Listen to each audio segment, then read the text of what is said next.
తెలంగాణ రాష్ట్రంలో ఉన్నటువంటి వృద్ధులకు, వికలాంగులకు, వితంతువులకు తెలంగాణ రాష్ట్ర కాంగ్రెస్ ప్రభుత్వం అదిరిపోయే శుభవార్తను తీసుకొని రావడం జరిగింది. ఈరోజు ఈ వీడియోలో పింఛన్దారులకు శుభవార్త. ఆసరా పింఛన్లు 4016, 6016, 17/6/2024 రోజున అనగా ఎల్లుండి నుండి బ్యాంకుల్లో జమ. వెంటనే ఇలా చేయండి. దీనికి సంబంధించిన పూర్తి సమాచారం గురించి మనం ఈ వీడియోలో అయితే తెలుసుకుందాం. అదేవిధంగా ఎవరైనా మొట్టమొదటిసారిగా మన ఛానల్ని చూస్తున్నట్లయితే వెంటనే లైక్ చేయండి, అదేవిధంగా షేర్ చేయండి, అదేవిధంగా కామెంట్ చేయండి, అదేవిధంగా సబ్స్క్రైబ్ చేసుకోండి. మీరు లైక్ చేయడం వల్ల తెలంగాణ రాష్ట్రంలో ఆసరా పింఛన్ల కోసం వేచి చూస్తున్న యావత్ వృద్ధులు, వికలాంగులు, వితంతువులకు వీడియో చేరడం అనేది జరుగుతుంది. అదేవిధంగా బంధుమిత్రులకు షేర్ చేయడం ద్వారా వారు ఈ వీడియోలో ఉన్న ముఖ్యమైన సమాచారం, సమగ్రమైన సమాచారం తెలుసుకునే అవకాశం అయితే ఉంటుంది. అదేవిధంగా మీరు సబ్స్క్రైబ్ చేసుకోవడం వల్ల తెలంగాణ రాష్ట్ర ప్రభుత్వం నుంచి కానీ, ఆంధ్రప్రదేశ్ రాష్ట్ర ప్రభుత్వం నుంచి కానీ, కేంద్ర ప్రభుత్వం నుంచి కానీ ప్రభుత్వాలు ప్రవేశపెట్టే వినూత్నమైన ప్రజా సంక్షేమ పథకాలు ఎప్పటికప్పుడు సమయానుసారంగా, నిర్దిష్టానుసారంగా, ఎల్లవేళలా లోపభూయిష్టమైన సమాచారంతో మీ ముందుకు తీసుకొని వచ్చే అవకాశం ఉంటుంది. తద్వారా యావత్ తెలంగాణ ప్రజలు ఇలాంటి ప్రభుత్వ సంక్షేమ పథకంలో భాగం అయ్యే అవకాశం అయితే ఉంటుంది. కావున ప్రతి ఒక్కరూ మన ఛానల్ని లైక్ చేయండి, కామెంట్ చేయండి, అదేవిధంగా సబ్స్క్రైబ్ చేసుకోండి. ఇక ఆలస్యం చేయకుండా ఈరోజు వీడియోలో ఉన్న వివరాల్లోకి అయితే వెళ్ళిపోదాం. ముఖ్యంగా రైతు భరోసా, అదేవిధంగా రైతు రుణమాఫీకి సంబంధించి ఈరోజు కీలకమైన అప్డేట్లు అనేది రావడం జరిగింది, ఆర్టికల్ అనేది రావడం జరిగింది. 2 నెలల్లో 30,000 కోట్ల రూపాయలు కావాలి. దీనికి సంబంధించి ప్రభుత్వం ప్రభుత్వ బాండ్లను అమ్మేసి ఈ 30,000 కోట్ల రూపాయలను తీసుకొని రావాలనుకుంటుంది ఈ రైతు భరోసాకి, రైతు రుణమాఫీకి. మరి ఈ బాండ్ల విక్రయంలో ఆల్రెడీ ఇప్పటికే 7,286 కోట్లని ప్రభుత్వం అప్పుగా తీసుకుంది. మరో 2 రోజుల్లో 2,000 రూపాయల కోట్లను కూడా అప్పుగా తీసుకోబోతుంది. మరి ఈ 30,000 కోట్ల రూపాయలను అప్పుగా తీసుకోవడానికి రిజర్వ్ బ్యాంక్ ఆఫ్ ఇండియా అనుమతిస్తుందా, ఇవ్వదా అనే ఊహాగానాలు అయితే రావడం జరుగుతుంది. మరి మనకు ఎన్నికల మేనిఫెస్టోల సందర్భంగా తెలంగాణ రాష్ట్ర సీఎం గారు ఎవరైతే బ్యాంకుల్లో 2 లక్షల లోపు అప్పులు లేవో వారందరూ బ్యాంకుల్లోకి వెళ్లి తెచ్చుకోండి.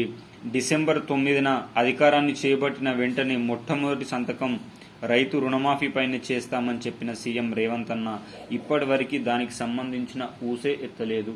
ఇలాంటి తరుణంలో ప్రజల నుంచి తీవ్రమైన వ్యతిరేకత వస్తున్న తరుణంలో లోక్సభ ఎన్నికల దృష్ట్యా లోక్సభలో 14 సీట్లను కొల్లగొట్టాలనే ఉద్దేశంతో రైతు రుణమాఫీకి సంబంధించి 2 లక్షల రూపాయల వరకు మాఫీ చేస్తాము అని ప్రకటించిన సంగతి తెలిసిందే. అయినా ప్రజలు నమ్మక కేవలం 8 సీట్లను మాత్రమే కాంగ్రెస్కి ఇవ్వడం జరిగింది. ఇలాంటి తరుణంలో వచ్చే గ్రామ పంచాయతీ ఎన్నికల్లో 12,751 గ్రామాల్లో కాంగ్రెస్ తన అధికారాన్ని వెలుగుచ్చుకోవాలనే ఉద్దేశంతో ఈ రైతు రుణమాఫీ, రైతు భరోసాకు సంబంధించిన కీలక సమాచారాన్ని అయితే మన ముందుకు తీసుకొని రావడం జరిగింది.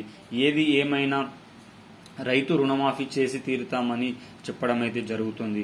మరి రైతు రుణమాఫీకి సంబంధించి తుమ్మల నాగేశ్వరరావు గారు నిన్న ఒక మాట చెప్పడం జరిగింది. దీన్ని విడతల వారీగా మాఫీ చేసే యోచనలో ప్రభుత్వం కనిపిస్తా ఉందంట. 1 లక్ష రూపాయల వరకు రుణాలు 70% మందికి, 2 లక్షల వరకు రుణాలు 30% మందికి ఉన్నట్లు ప్రాథమికంగా విచారణ చేయడం జరిగింది.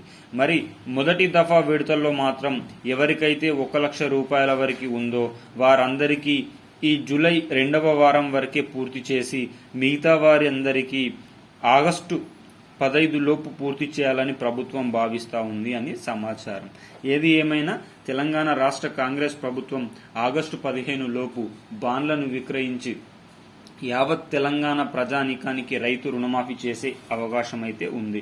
మరి మొదటి దఫాలో 75,000, రెండవ దఫాలో 50,000, మూడవ దఫాలో 75,000 ఈ విధంగా విడతల వారీగా చేయాలని ప్రభుత్వం ఆలోచిస్తున్నట్లు న్యూస్ లో ఆర్టికల్ అయితే రావడం అయితే జరిగింది.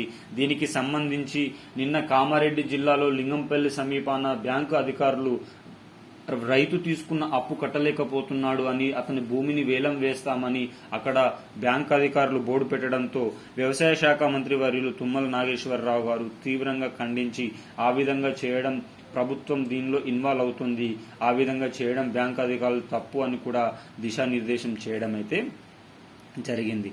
అదేవిధంగా రైతు భరోసా అనేది 7,500 రూపాయలను కూడా 2 దఫాల్లో ఇవ్వనున్నట్టు సమాచారం. మొదటి దఫా కింద 5,000 రూపాయలను, రెండవ దఫా కింద 2,500 రూపాయలని, ఇప్పుడు జూన్ నెలలో 5,000 రూపాయలు, డిసెంబర్ నెలలో 2,500 రూపాయల పంపిణీ కార్యక్రమం ఉండబోతున్నట్లు సమాచారం. మరి పింఛన్దారులకు శుభవార్త, 4,016, 6,016 2024 రోజున బ్యాంకుల్లో జమ. అవునండి, ఆసరా పింఛన్లు ఇప్పటివరకే మే నెల ఆసరా పింఛన్లు అన్ని జిల్లాల్లో కంప్లీట్ అయిపోయాయి. మరి ఈ జూన్ నెల ఆసరా పింఛన్లలో పెరిగిన ఆసరా పింఛన్లు ఇస్తారా, కొత్త ఆసరా పింఛన్లు ఇస్తారా అంటే మాక్సిమం అయితే పాత ఆసరా పింఛన్లు ఇస్తారు. మరి చాలా న్యూస్ పేపర్లో ఒక వార్త స్టిక్కర్లు కొడుతుంది, బ్యాంకుల్లో జమ చేస్తారట ఈ జూన్ నెల నుంచి అని. దానికి సంబంధించిన వార్తలు నిజమా అంటే 100కి 200% ఫేక్ అండి. ఎందుకంటే బ్యాంకుల్లో జమ చేయాలనే యోచన ప్రభుత్వంకు ఉంది, కానీ పెరిగిన ఆసరా పింఛన్లు వచ్చిన తర్వాత మాత్రమే బ్యాంకుల్లో జమ చేయాలి డైరెక్ట్ గా అని ఆలోచిస్తాము. మరి పెరిగిన ఆసరా పింఛన్లు ఎప్పుడు వస్తాయంటే తెలంగాణ రాష్ట్ర ప్రభుత్వం ఈ జూన్ నెలలోనే ఎవరైతే కొత్తగా అప్లై చేసుకున్నారో వారందరినీ కలుపుతూ, పాతగా ఫేక్ బోగస్ సర్టిఫికెట్స్ పెట్టారో, ఎవరైతే ఫేక్ గా సదరం ఫెడ్ సర్టిఫికెట్స్ పెట్టారో వాళ్ళందరినీ తీసివేస్తూ జూన్ నెలలోనే ఒక లిస్టును విడుదల చేస్తుంది. ఈ జూన్ నెలలో విడుదల చేసిన లిస్టును జూలై నెల నుంచి వీరికి 2,016 నుంచి 4,016, ఈ 4,016 నుంచి 6,016 రూపాయలకు ఎక్కువ పెంచి బ్యాంకుల్లో జమ చేయడం జరుగుతుంది. ఈ జూన్ నెల ఆసరా పింఛన్లు మాత్రం యథావిధిగా పోస్ట్ ఆఫీస్ సమీపాన మాత్రమే పంపిణీ కార్యక్రమం ఉండబోతుందని సమాచారం అయితే రాబోతుంది. ఈ పంపిణీ కార్యక్రమం కూడా 17వ తారీఖు అనగా ఎల్లుండి నుంచి జిల్లాల వారీగా ప్రారంభం కాబోతున్నట్లు సమాచారం. అనగా జిల్లాల నియమాలకు అనుగుణంగా, జిల్లాల పరిస్థితులకు అనుగుణంగా పంపిణీ కార్యక్రమం ఈ 17 నుంచి ఉండబోతుందనేది సమాచారం అయితే వచ్చేసింది. మరి యావత్ తెలంగాణ రాష్ట్రంలో ఉన్న ఆసరా పింఛన్ వాహులకు ఇదొక శుభ పరిణామంగానే, శుభవార్తగానే చెప్పుకోవచ్చు. ఇలాంటి మరిన్ని ముఖ్యమైన సమాచారం కోసం ఈ ఛానల్ని సబ్స్క్రైబ్ చేసుకోండి, లైక్ చేయండి, అదేవిధంగా కామెంట్ చేయండి. రైతు రుణమాఫీకి సంబంధించిన డబ్బులు కూడా అతి త్వరలోనే రాబోతున్నాయి. రైతన్నలు వడ్డీలు అసలు మాత్రం బ్యాంకుల్లో కట్టకండి. ఇలాంటి ముఖ్యమైన సమాచారం కోసం సబ్స్క్రైబ్ చేయండి. జై జవాన్, జై కిసాన్, జై హింద్, జై భారత్.